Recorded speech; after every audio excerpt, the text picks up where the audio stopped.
Bonjour à tous. Il y a quelques mois, j'ai lancé un nouveau format de vidéo courte sur Instagram. Chaque semaine, j'utilise la vanne d'un humoriste que j'aime bien comme prétexte pour faire un petit peu de vulgarisation archéologique. Et là, tout de suite, vous êtes sur la compilation de ces vidéos, si vous n'avez pas Instagram, donc j'espère que le concept vous plaira. Chaque mini-vidéo correspond à un chapitre, et attention, si vous êtes allergique à l'ASMR, il ne faut surtout pas regarder le chapitre 1. Je vous souhaite un bon visionnage, et évidemment, si vous avez des suggestions de passages de stand-up avec une blague archéologique ou historique dedans que je pourrais dépioter, eh ben vous me laissez tout ça en commentaire. Lâchez-vous! Nordine Canso a dit près d'un terrain de foot, savez-vous que l'ancêtre du foot a plus de 2000 ans et comme tous les trucs trop cool tels que le thé vert, les litchis ou les droits de l'homme, le foot s'est épanoui en Chine. On l'appelle Soju et on l'utilise pour entraîner les guerriers qui courent après des ballons en cuir remplis de plumes et de cheveux humains. C'est tellement cool que très vite, toutes les dames de la cour ont envie de participer. Et sous la dynastie Han, elle crée la toute première équipe de foot féminine de l'histoire. Si je chuchote là tout de suite, c'est pas pour être dans le thème, c'est parce que donc retrouvez Nordine tous les vendredis au Métropole. Je te jure que son spectacle, c'est comme le but de Messi en 2007, inoubliable. Mao a dit. Pour noircir le regard, on met des cendres de son mari riche sur la paupière mobile. Mais enfin Mao, il ne faut pas utiliser les cendres de ton mari. Dans les crématoriums modernes, la température monte jusqu'à 1000 degrés. À ce stade, les os des défunts deviennent blanc crème. Ça donne des cendres toutes palottes. Pour obtenir un noir de jet qui te permettra de te faire des yeux de biche, il faudra que tu crames ton mec toi-même à basse température. 650 degrés, c'est l'idéal, mais attention, du coup, il faudra au moins 3 heures pour parvenir à brûler le corps d'un homme de moyenne corpulence. Mao est à l'Apollo Comédie tous les vendredis et son spectacle, c'est le feu. Mais attention, il reste plus que 3 dates, alors on se bouge! À la semaine prochaine pour encore plus de culture autour de la vanne d'un humoriste à l'affiche.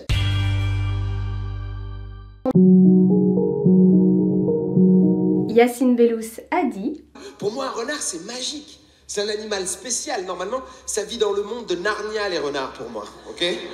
Eh bien, figurez-vous que cette aura de mystère nimbe l'image du renard depuis 12 000 ans. Les toutes premières représentations artistiques de renard se trouvent sur certains piliers du complexe rituel de Göbekli Tepe, en Turquie. Sur ces portraits de renards, 2 détails intriguent. Tout d'abord, les animaux sont représentés dans des instantanés de leur posture d'attaque, avec une préférence pour le moment de leur bascule vers l'avant. Et puis, ces renards sont pourvus d'un service 3 pièces largement démesuré par rapport à leur petite taille, et de morphologie clairement humaine, pas vulpine. Car oui, l'adjectif pour désigner une chose relative au renard, c'est vulpine.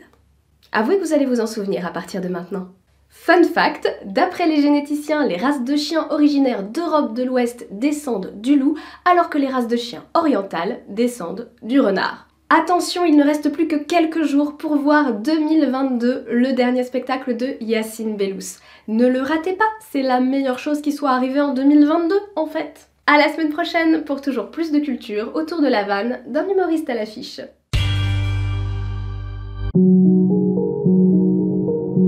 Tanguy Pastureau a dit plein de vannes sur la préhistoire. Plein. Pour lui, la préhistoire est au comportement humain ce que le R&B est à la musique sur l'échelle de la loose. Bon, j'ai pas retrouvé les extraits parce qu'il faudrait se refaire 2000 chroniques et que j'ai un bébé que j'aimerais bien fréquenter un tout petit peu avant qu'il rentre à la fac. Mon gros loup, t'es un homme de goût, tu peux pas ne pas aimer le paléolithique. Pendant la préhistoire, on a inventé tout ce qu'il y a de meilleur dans l'existence. L'art, l'alcool, le saumon fumé, le cunilingus, les chiens. Bon, c'est vrai que si on place le début de la civilisation à l'invention du beurre salé, la préhistoire perd des points. Fun fact, le beurre le plus salé n'est pas breton, il est kabyle. D'ailleurs, sa consommation excessive crée pas mal de cancers du tube digestif dans la région. Attention, il ne vous reste plus que quelques jours pour aller voir Tanguy Pastureau au Théâtre de la Renaissance. À la semaine prochaine pour plus de culture autour de la vanne d'un humoriste à l'affiche.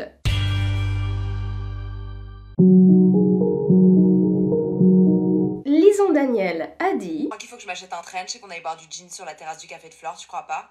Le Flore, c'est le café emblématique de la littérature parce que c'était le QG des surréalistes, puis de la bande à Beauvoir. Un gin au Flore, ça coûte 15,50 €. À ce prix-là, je te conseille plutôt de foncer sur leur spécialité glacée ou alors sur 1 kg 145 g de chocobon.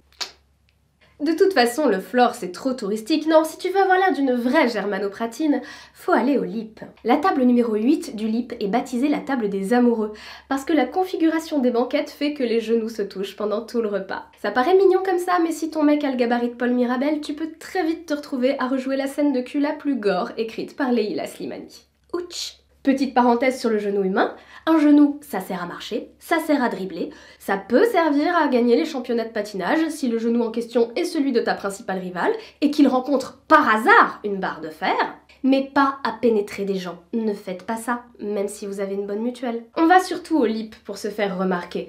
C'est pour ça que le fond de la salle du rez-de-chaussée est baptisé le purgatoire et que l'étage s'appelle carrément l'enfer. Parce que ce sont les zones où on met les clients qu'on n'a surtout pas envie de montrer. Ne ratez surtout pas la version littéraire des caractères parue chez Grasset. À la semaine prochaine pour toujours plus de culture autour de la vanne d'un humoriste qui fait l'actu.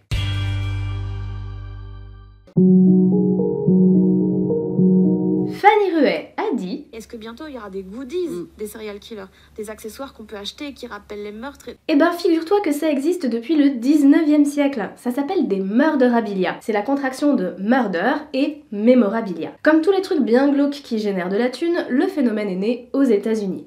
Mais il s'est très bien exporté en France et en Grande-Bretagne. Bon, nous on est resté assez soft sur les goodies, on s'est contenté de faire des cartes postales. Mais en Angleterre, le tourisme macabre est allé beaucoup plus loin. Trop loin! Les gars ont carrément créé des céramiques représentant les scènes de crime. Celle-ci, par exemple, illustre l'affaire de la Grange Rouge. Une histoire tristement banale où un mec tue sa nana parce qu'il croit qu'elle le trompe alors qu'en fait, bah non. C'est ballot. Vérifiez vos sources avant de donner 18 coups de pelle à quelqu'un. Vraiment. Bref, cette grange est devenue un lieu de pèlerinage au point que le bâtiment a été entièrement démantelé par les touristes qui voulaient chacun repartir avec leurs petits souvenirs. Actuellement, Fanny Ruet est en tournée partout et son spectacle est beaucoup mieux que son affiche. Donc allez-y. À la semaine prochaine pour toujours plus de culture autour de la vanne d'un humoriste qui fait l'actu.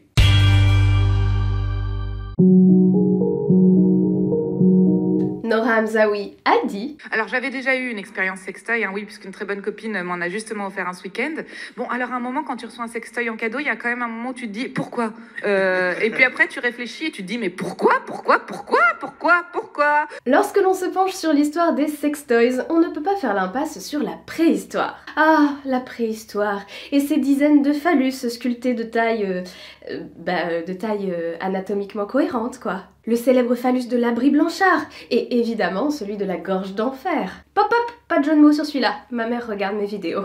Soyons honnêtes, il y a peu de chances que tous ces phallus aient été des godemichets pour des activités sacrées ou ludiques. Dans de nombreuses civilisations, les pénis sont utilisés pour porter chance, pour éloigner le mauvais sort. C'est pour ça qu'il y a des tubs partout à Pompéi. Pourtant, certains préhistoriens n'en démordent pas. Ils pensent même que cette perforation aurait pu servir à faire passer un lien permettant d'attacher l'objet aux chevilles des demoiselles pour une utilisation sans les mains. Ces jouets sexuels correspondraient alors au modèle de certains godemichets en jade, en corne ou en ivoire qui étaient utilisés au Japon pendant la période d'Edo et de Meiji et que l'on peut voir également sur certaines estampes érotiques, les shunga. Nora Hamzaoui est au théâtre de l'Atelier jusqu'à la mi-février. À la semaine prochaine pour toujours plus de culture autour de la vanne d'un humoriste à l'affiche.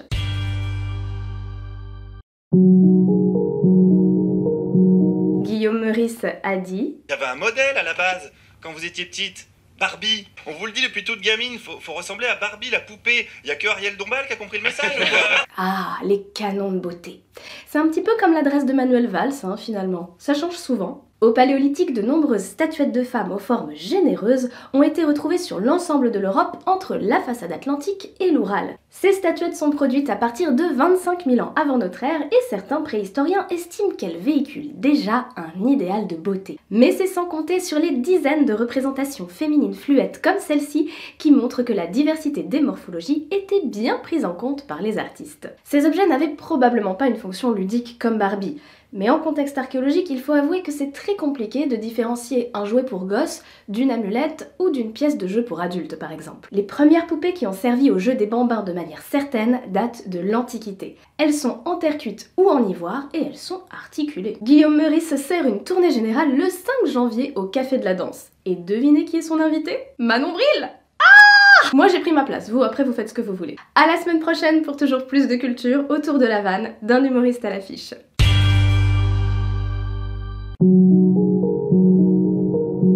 Verino a dit: Quand il n'y a plus de piles dans la télécommande, il n'y a plus de piles dans la télécommande. Point final, ça sert à rien d'appuyer fort sur les boutons. C'est pas du dentifrice.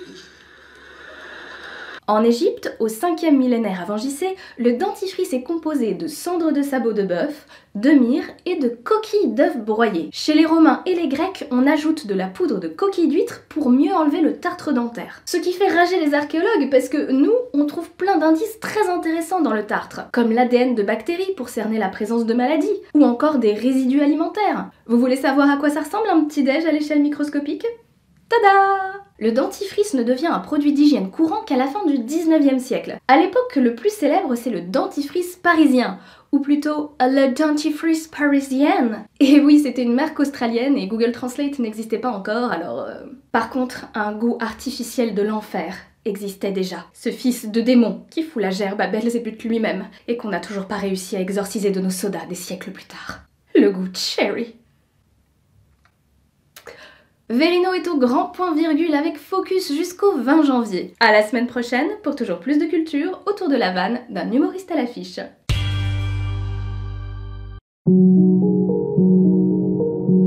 Charline Vanhoenacker a dit: Salut, c'est moi, je suis le pangolin. Vous êtes bizarres, vous les humains. Hein. Il suffit qu'il y ait un Chinois qui essaye de me bouffer pour qu'à l'autre bout de la planète, on se rue sur les stocks de PQ. Dans le top 3 des questions qu'on me pose souvent en tant qu'archéologue, il y a: comment les gens faisaient avant le PQ? Bonne question. Dans l'Antiquité, on recyclait les morceaux de poterie cassés en les transformant en ostraca. La majorité du temps, on utilisait les ostracas pour s'entraîner à l'écriture ou alors pour prendre des petites notes façon post-it. Mais on pouvait aussi les utiliser pour s'essuyer. Et oui, qui ne s'est jamais essuyé avec un post-it? Évidemment, dans ces cas-là, on faisait bien attention à arrondir les bords, hein. Sinon, c'est comme une réforme des retraites qui passe en plein mois d'août, ça pique. Nous les archéologues, on adore les chiottes. D'abord dans les excréments, il y a plein d'informations très précieuses sur l'alimentation et sur la santé des populations. Et puis dans les latrines anciennes, on jetait tout ce dont on ne voulait plus. Vaisselle cassée, clous rouillés, bébés non désirés... Et parfois on trouve aussi des trésors, comme ce porte-monnaie en soie du 15e siècle. Il a très probablement plongé dans les toilettes accidentellement. Ambiance iPhone dans ta poche arrière qui tente un saut carpe vrillé quand tu te défroques, tu vois. Charline Vanhoenacker a écrit le livre le plus intelligent que j'ai lu sur l'humour politique. C'est à dévorer chez Desnoël. À la semaine prochaine pour toujours plus de culture autour de la vanne d'un humoriste qui fait l'actu.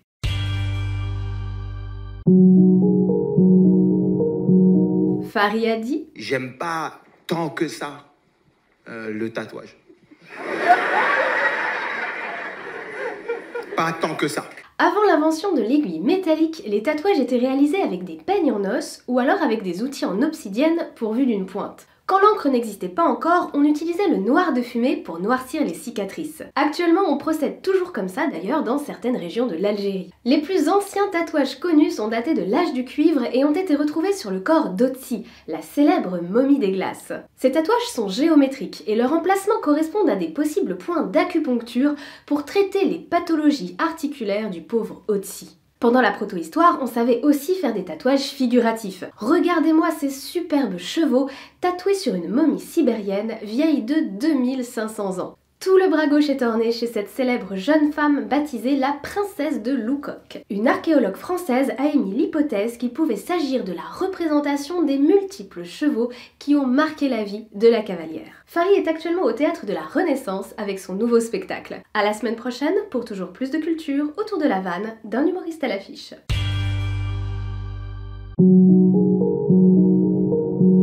Dedo a dit: la banquise se réchauffe 2 fois plus vite que tout le reste de la planète. Là bientôt les ours polaires vont nous attaquer en planche à voile, on est foutus, moi je vous le dis. Et il a raison, méfions-nous des ours. Il y a 12 000 ans, un drame sanglant à la violence inégalable a eu lieu dans la grotte du... Bichon. Ouais, non, mais te fie pas au nom tout mignon, c'était une vraie boucherie, ok? Un chasseur a collé une flèche dans la colonne vertébrale d'une oursonne. En retour, elle lui a déglingué la tête. 2 morts, 1 point partout. En temps normal, les humains préhistoriques chassaient très peu les ours. En même temps, un ours, ça pèse 500 kilos, hein. Donc se faire attaquer par un ours, c'est comme se faire attaquer d'un seul coup par 5 Gérard Depardieu. Ou 12 Kate Moss, ce qui bizarrement est encore plus flippant. Et pourtant, parfois, les humains préhistoriques ont massacré les ours, peut-être pour des raisons rituelles. Par exemple, 52 ours bruns ont été butés sur le site allemand de Tobak. Quoi qu'il en soit, à force d'occuper leur lieu d'hibernation et de chasser sur leur territoire, les hommes ont entraîné la disparition des ours des cavernes. Je sais tes matchs pour nous, mais y a pas de quoi être fier. Dedo est à l'Européen avec Biafine le 28 février. Et il reste aussi quelques dates de tournée pour ce spectacle et pour celui des Princesses Leia, alors n'hibernez pas trop si vous voulez choper vos places. T'as compris? Hibernez, les ours. Ouais, c'était pas non plus... À la semaine prochaine pour toujours plus de culture autour de la vanne d'un humoriste à l'affiche.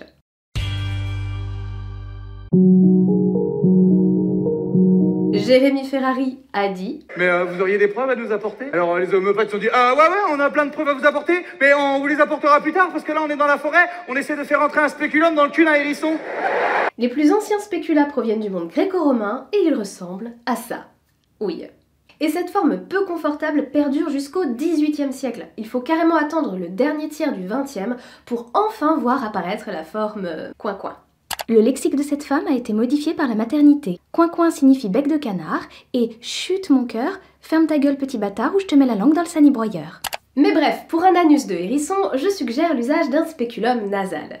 Le premier du genre est indien et il date du 6e siècle avant JC. En parlant de hérisson, saviez-vous que c'est un animal apotropaïque en Égypte ancienne? Et oui, comme il bouffait tous les trucs dangereux, les scorpions, les serpents, etc., on pensait qu'il pouvait aussi repousser les forces du mal. C'est pour ça qu'on les sacrifie pendant les funérailles et qu'on met des sculptures à leur effigie dans les tombes. Le hérisson est aussi un symbole de renouveau. La déesse Abbas, protectrice de la résurrection du dieu Osiris, s'en sert donc de couvre-chef parce que tout le reste était pris en matière de chapeau, en fait. Jérémy Ferrari est à Bercy les 9 et 10 mars. À la semaine prochaine pour toujours plus de culture autour de la vanne d'un humoriste à l'affiche.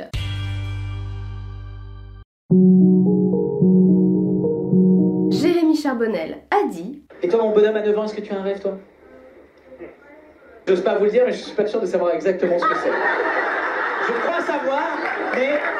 Allez, faisons un petit point sur le métier de paléontologue. Les paléontologues sont des biologistes qui s'intéressent aux espèces animales préhistoriques. Ça comprend les dinosaures, mais pas que. À l'époque, il y avait plein d'autres bidules fascinants qui risqueraient pas de nous bouffer si on les clonait aujourd'hui. Genre des éponges. Moins intense Jurassic Park avec que des éponges quand même, hein. Bref, les paléontologues s'intéressent à toutes les bestioles qui vivaient entre 542 millions d'années et 35 000 ans avant JC. Certains paléontologues sont spécialistes de l'évolution des humains anciens. Ils étudient les australopithèques, les néandertaliens, etc. Attention à ne pas les confondre avec les archéologues. Les archéologues étudient les comportements humains. Pour ça, ils passent au peigne fin tous les vestiges matériels qui peuvent trahir les habitudes de nos ancêtres depuis leur tombe jusqu'à leur poubelle. Très instructif les poubelles. Je passe beaucoup trop de temps à parler de poubelles sur ma chaîne YouTube. En résumé, les archéologues s'intéressent à des questions sociales alors que les paléontologues s'intéressent à des questions biologiques. Jérémy Charbonnel est actuellement en tournée partout avec son spectacle sans gluten. À la semaine prochaine pour toujours plus de culture autour de la vanne d'un humoriste à l'affiche.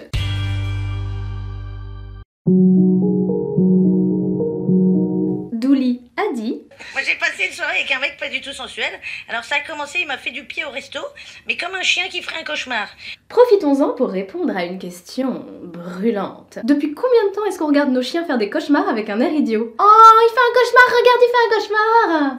Les humains et les chiens, c'est une histoire d'amour qui dure depuis presque 40 000 ans d'après les données génétiques. C'est à la période dite aurignacienne que les humains d'Europe apprivoisent les loups jusqu'à modifier leurs gènes et leur comportement pour les transformer en chiens. Certaines œuvres semblent illustrer cette démarche d'apprivoisement, comme cette plaquette où l'on voit un loup dans une position de soumission. Le plus vieux squelette de chien-loup connu a 31 000 ans et a été retrouvé en Belgique, bien sûr. Pour apprivoiser les loups, nos ancêtres ont dû adopter les louveteaux avant le sevrage et donc les nourrir au sein. Forcément, ça crée des liens. Au point que les préhistoriques ont ensuite dorloté leurs chiens jusqu'au bout, même lorsqu'ils étaient très malades. Il y a 14 000 ans, en Allemagne, un chien a souffert d'une maladie de Carré. Et ses maîtres lui ont donné la béquille jusqu'au bout avant de lui faire une belle sépulture. Retrouvez Douli à l'Européen à partir du mois de février. À la semaine prochaine pour toujours plus de culture autour de la vanne d'un humoriste à l'affiche.